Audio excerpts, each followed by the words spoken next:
Hi everyone and welcome to Pearls of Wisdom with Nirmal Bang. I'm Avan Dabash.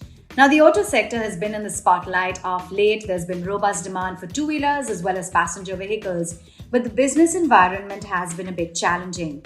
So what does the year ahead hold for autos? Is it going to be a smooth ride or lots of bumps along the way? Let's find out then. And who better to join us right now on the show than Mr. C S Vigneshwar. He's the president of the Federation of Automobile Dealers Association, or FADA.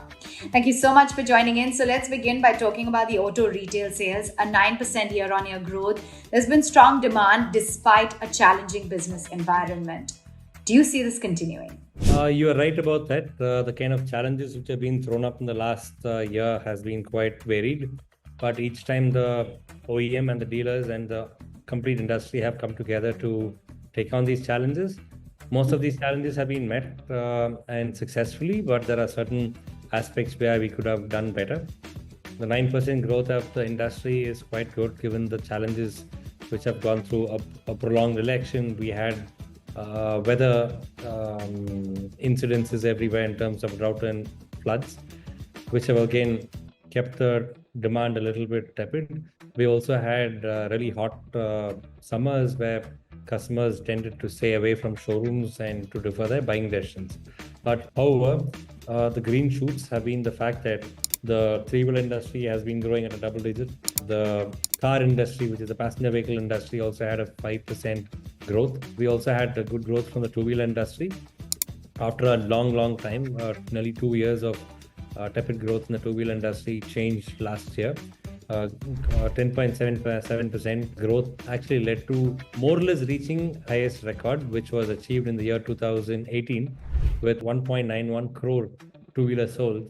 Last year, we reached about 1.89. So we were only about 2 lakh two-wheelers short of what was achieved in the year 2018. I'm sure the two-wheeler industry is going to have a great run in the year 2025, also followed by all the other verticals like passenger vehicles, tractors, commercial vehicles, and three-wheelers. Now, the two-wheeler segment has seen growth, and that's been fueled by improved supply, the new model introductions, and strong rural demand.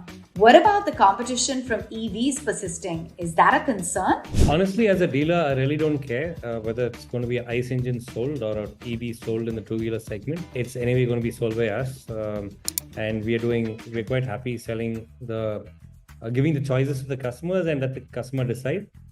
We are also looking at from the point of view that the rural demand, as you rightly mentioned, 60% the sales of two-wheelers come from rural areas. So rural area being a large segment, which is very, very important for the two-wheeler industry. Having said that, the two-wheeler segment has been doing well in the rural areas because the harvests have been good. There have been decent amount of rains and the crop yields have been good. There's also good storage because of good monsoons and rains. Again, the reservoirs are full.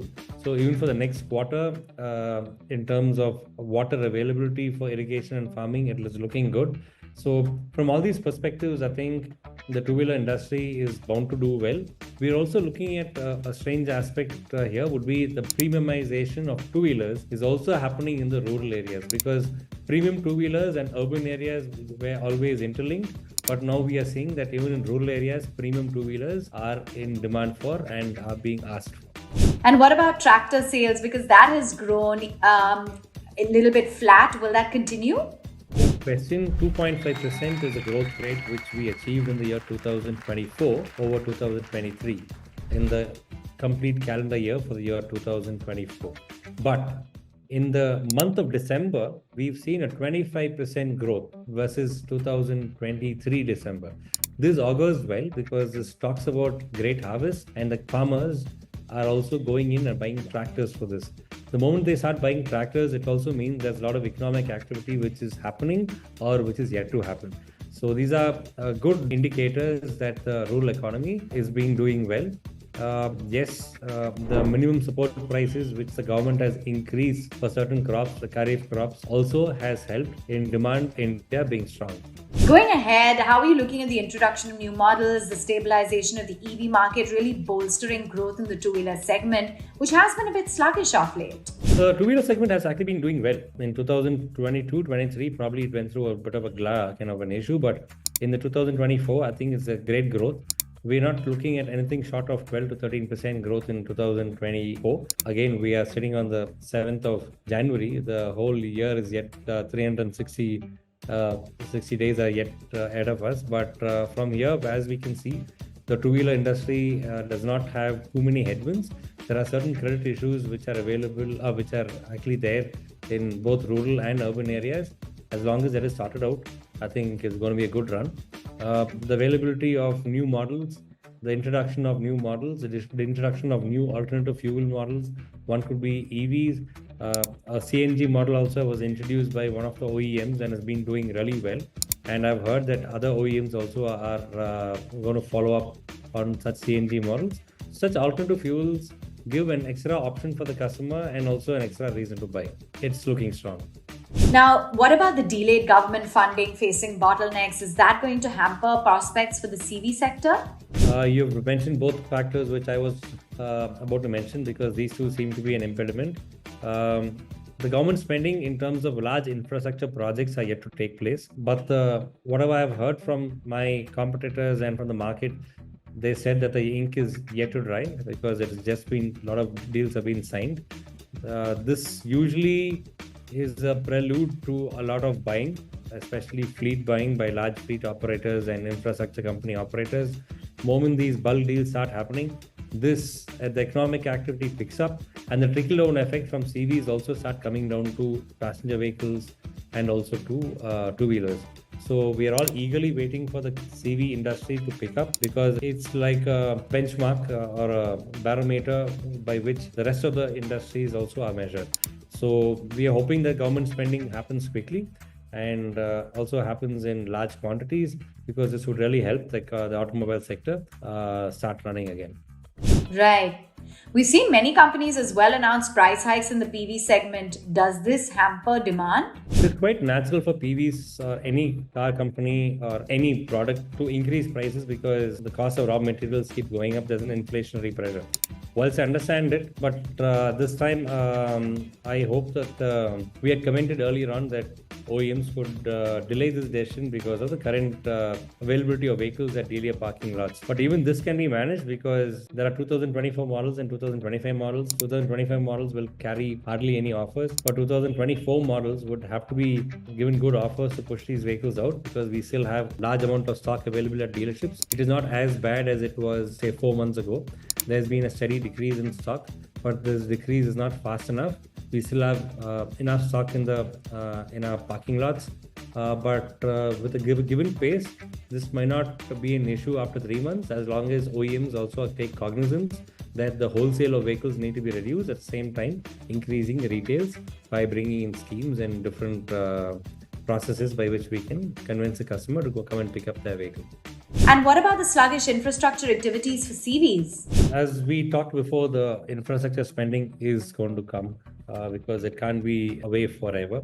So they are going to be signing deals, and these deals are going to materialize into vehicle orders. So the CV industry would do well this year, because it's not been a great year last year. So there's some amount of pent-up demand also available in the market.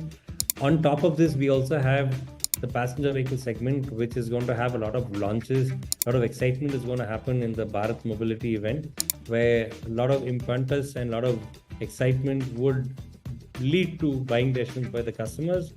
And these new vehicles coming in and refreshing of older vehicles would definitely lead to a lot of demand in the market. So the PV segment, yes, it does have headwinds in terms of vehicle stock lying at dealerships. But if what has been happening for the last 3 months in terms of tempering wholesale towards the dealerships and also increasing retails at dealerships, if these two things can happen hand in hand, just as it has been happening the last 3 months, of course, we'd like the pace to go up.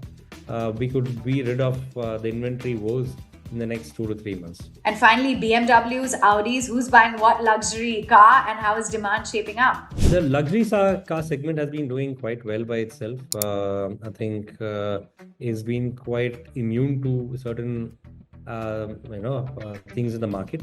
But at the same time, there's also a huge opportunity in the luxury car segment, because luxury car segment is yet to penetrate into tier 2, tier 3 cities in a big way. Yes, they are there in tier 2 cities, but they can go further. because the appetite of the Indian customer is very strong, and the aspirational Indian customer really wants to buy a luxury car. But them getting into the rural areas, I mean the OEMs and dealerships getting into the rural areas would be the last barrier for a higher penetration of luxury cars into the Indian market. Okay, it's been interesting chatting with you. Thank you so much for joining in. Thank you so much.